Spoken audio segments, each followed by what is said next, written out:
Thank you, Mr. Speaker. Mr. Speaker, it's now Courtney, been 2 months since the Occupy Wall Street movement spread all across this country, and despite attempts to marginalize it, parody it, sometimes even suppress it, the fact is that one message has come through loud and clear, particularly from young Americans who have participated in this grassroots movement across the country, which is that the spiraling cost of college is smothering opportunity for thousands and millions of young Americans all across America. And yesterday, the Secretary of Education, Arne Duncan, presented a speech in Nevada, which I think starkly presented the challenge which we face as a nation. Today, the average student loan debt for graduating students is $25,000. That's the average. There are, again, millions of students who are graduating with six-figure debt. And in an economy like the one that they're facing today, this is really an obstacle which will probably burden them for the rest of their lives. And as we are seeing in polls, that the cost of college now is discouraging many younger Americans, high school age Americans, from even considering the possibility of pursuing a higher education degree. First of all, let's be very clear here. The value of higher education is still, despite some critics, indisputable. If you look at the unemployment rate today, 9% across the board in terms of our country, the fact of the matter is those who have pursued high school and above have much lower rates of unemployment today than those who have been unable to reach those training levels and education levels. Nationally, today, the graduation rate of the U.S. has now fallen to 12th internationally. Back in the 1980s, the College Board, which is the organization which tracks graduation rates across the globe, determined that we were #1 in the world in terms of college graduation rates. Yet today, in 2011, we are 12th. If anybody thinks that there's a situation which bodes well for our ability to compete internationally going into the future, then frankly, they're not paying attention in terms of where the high-value jobs of the future are. They are, in fact, in hard sciences. They are, in fact, in areas of critical workforce needs, which as baby boomers retire in growing numbers across this country, we must have if we are going to continue to be a great nation.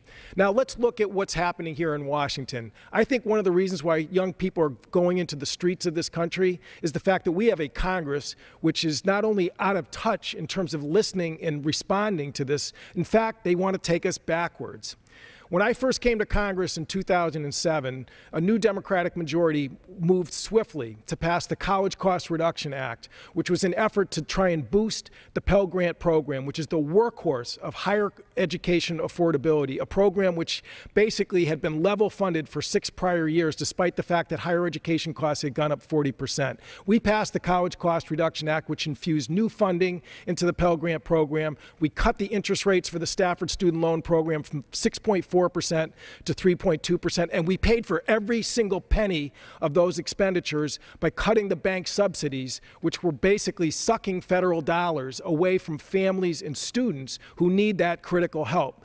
Last year, we passed the Student Aid and Fiscal Responsibility Act, again with a Democratic majority, which provides for a cap in terms of loan repayments of 15% of your gross or discretionary income and excuses loan repayments after 25 years under the Stafford Student Loan Program. I was pleased that President Obama, again, just a month or so ago, acted to increase the benefit of that program by limiting the discretionary income payments to 10% of income and lowering the forgiveness date to 20 years from 25 years. This is an administration which understands what middle-class families with children who want to improve themselves and compete in their futures need that kind of assistance. What did this Republican Congress do?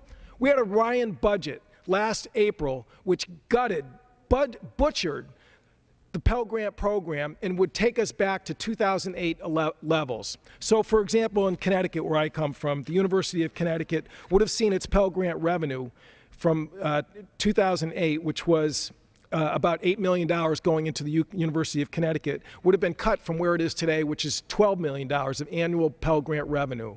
$4 million cut to the University of Connecticut, and the grant level for students, the maximum award, would have been cut from $4,500 a year down to roughly about $3,000 a year. That is closing the doors of opportunity to millions of Americans. That's what the Ryan budget values, and that's what its vision was at a time when, again, our country is in crisis in terms of needing skilled, qualified workers to deal with the future challenges.